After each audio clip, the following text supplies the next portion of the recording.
তোমারে বুঝছো অনেক খুঁজা খুঁজা এই জায়গা পাইলাম, তো তোমার এত খুঁজা লাগবো কি লিগে? হ্যাঁ, সামনে সামনে থাকতে পারো না? এই কোন বাসার চিপার ভিতরে তুমি যে বসে আছো, তোমার খুঁজতে খুঁজতে আমি তো পুরাই হয়রান। তো খাওয়া দাওয়া কি তোমাকে ঠিক মতন হয়? হ্যাঁ, তোমাদের আগের ভিডিওতে যে সময় খাবার দিলাম, তো অনেকে আছে আমার বলতেছে যান ছোট মহারাজ ডারে যান, আবার যা খুঁজে আনেন, ওরে কিছু খাইতে দেন, দেখে আসেন। তো দেখছো, তাদের বলাতে কিন্তু আমি আবার তোমার কাছে চলে আইছি।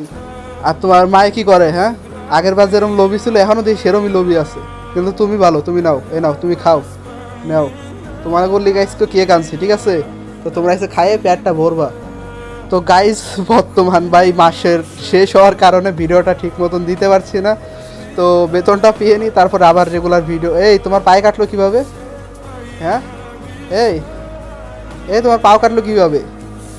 গাইজ, আপনারা একটা জিনিস লক্ষ্য করছেন, ওর পায়ে কিন্তু কাটা, ওর পাওটা কিন্তু কাটা, দেখেন, এই দেখেন ওর পাওটা কিন্তু এখানে কাটা। হয়তো কারোর সাথে হাতাহাতি করছে, মারামারি করছে। এই তোমাকে মারামারি কেউ শিখাইছে? হ্যাঁ, এই তোমার মাউকো, এই পিচ্ছির মা, এদিকে আসো, তুমি এদিকে আহো, তোমার আগে ব্যবহারটা দেখতাছি। তুমি পিচ্ছিটারে ঠিক মতন দিয়ে রাখো না, এর পা তো খাইয়ে গেছে পুরা। নাও তুমি এইটা খাইয়ে নাও, ধরো।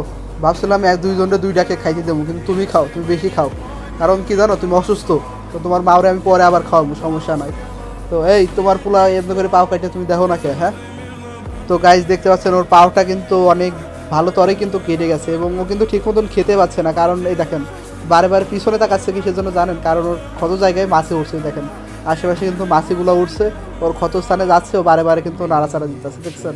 ও ঠিক মতন খেতে পর্যন্ত পারছে না। তো ওদের জন্য কিছু ভাই একটা করতে হবে। তো আমি ভবিষ্যতে দেখি কিছু পরিকল্পনা করছি, যাতে ওদের যদি ক্ষত থাকে তাহলে আমি যাতে ওইটা ঠিক করতে পারি।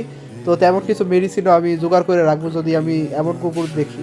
এবং আপনারা যদি এমন অসহায় কুকুর দেখে থাকেন ক্ষুধার্ত, তাহলে অবশ্যই তাদেরকে খেতে দেবেন, ভালোবাসবেন, এবং কিছু না পারলে পরে ওদেরকে আঘাত করবেন না। দেখতে পাচ্ছেন অনেক কষ্টে আছে। তো আর কি বলবো, আপনারা ভালো থাকবেন এবং অন্যদেরকে সাহায্য করবেন। আল্লাহ হাফেজ।